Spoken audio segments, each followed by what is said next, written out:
Mr. Biwou, the former CEO at the heart of a scandalous espionage affair. This character, Mr. Biwou, is enigmatic, and the ambivalence of his discourse is appalling. Listening to him, one would think one was facing a holy of holies on the verge of canonization. Yet, he is a proponent of doublespeak, the very opposite of what he publicly professes. When you see him, you would never imagine that this man of loose morals is capable of organizing the worst espionage scenarios. He boasts of being a good man, while daily he marries evil practices with the sole aim of harming his fellow man. This story I'm offering you about Mr. Biwou is worthy of the OSS 117 novels. You know, OSS 117 is a series of spy novels created in August 1949 by the writer Jean Bruce. It contains the best stories on espionage and counterintelligence. Well, this is the game Mr. Biwou played while he was still CEO of Credit Suisse.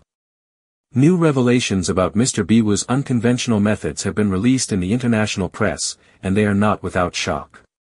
Indeed, Mr. Biwou is accused of orchestrating the surveillance of the ex-husband of the woman who now serves as his partner. While it might initially be assumed that this was a simple case of jealousy, it turns out that this surveillance was carried out by the services of the bank he managed. A conflict of interest that doesn't sit well because, at a senior level, mixing private and professional life isn't a good idea. But why was Mr. Biwou monitoring Mary Sohazic Jeffrey's ex-husband who, I repeat, is now his partner? Was he criticizing her for seeing her ex again? Did he think she was engaging in extramarital sexual activities with him? So many questions that will soon be answered. In any case, the operation that began in 2016 in Hong Kong was aimed at searching for the slightest trace in the private life of his partner's ex-husband. Mr. Biwou's missionary officer in this operation had warned him that this kind of thing could sooner or later become public knowledge and that it would cause him problems with the law. Like a madman, he ordered the operations to continue, this time in 2017 in Zurich, Switzerland. Spies in Mr. Biwou's pay had searched for the man in vain for 2 days, likely to ambush him for kidnapping. He and his daughter had been tracked, and photographed to the point where they had almost no privacy. The brutality with which Mr. Biwou carried out this operation, sparing no one, even if we currently do not know the underlying causes, leaves many questions unanswered. How could a person of this caliber engage in this kind of operation, employing secret agents, to monitor his partner's ex-girlfriend and his partner herself at the expense of the company he runs? As a reminder, another incredible saga came to a head on Sunday, July 25, 2021. Credit Suisse reached an amicable settlement with all those involved, in the affair that rocked the Swiss bank in September 2019. This involved the alleged surveillance of its former wealth management star, Iqbal Khan, and Peter Gork, then head of personnel. Mr. Biwou had also monitored the actions of his employees, spying on them even in their private lives. Let's summarize.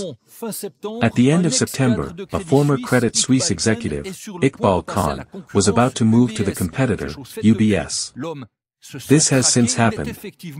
The man felt stalked. He was indeed tailed by private detectives in the heart of Zurich. Unfortunately, the surveillance was crude, and the swindlers were unmasked. They confessed and were allegedly commissioned by Credit Suisse. Suddenly, the scandal erupted. Tidjane Thiam, the head of Credit Suisse, was suspected of having orchestrated the scheme.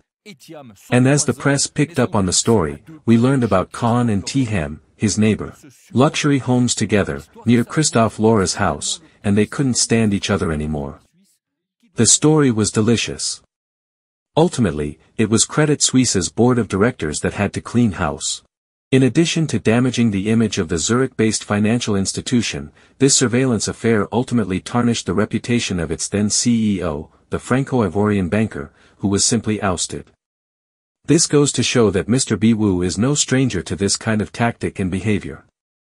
In any case, regarding the story of the surveillance of his partner's ex-husband, Mr. Biwou, who refuses to respond to journalists' requests for explanations, will undoubtedly face a trial in the United States. The alleged victim is seeking no less than $15 million in damages. Dear listeners, here is a part, only a part, of the methods of the man who claims to be nonviolent. Do you notice the violence with which he spies on, harasses and assaults his colleagues? It's worth noting that he is also in court with his ex-housekeeper, who fell into depression after Mr. Biwou's partner violently assaulted her over a faulty heating system in her home. So, the true pedigree of this man is beginning to become known to everyone, bit by bit. A series of comical affairs that will not leave you indifferent to the true nature of this man who, in retrospect, is not far from presenting a disconcerting personality. Chris Yapi does not lie. Find Chris Yapi on his 2 YouTube channels, his Rumble channel, his TikTok, X, Instagram, VK and Threads accounts.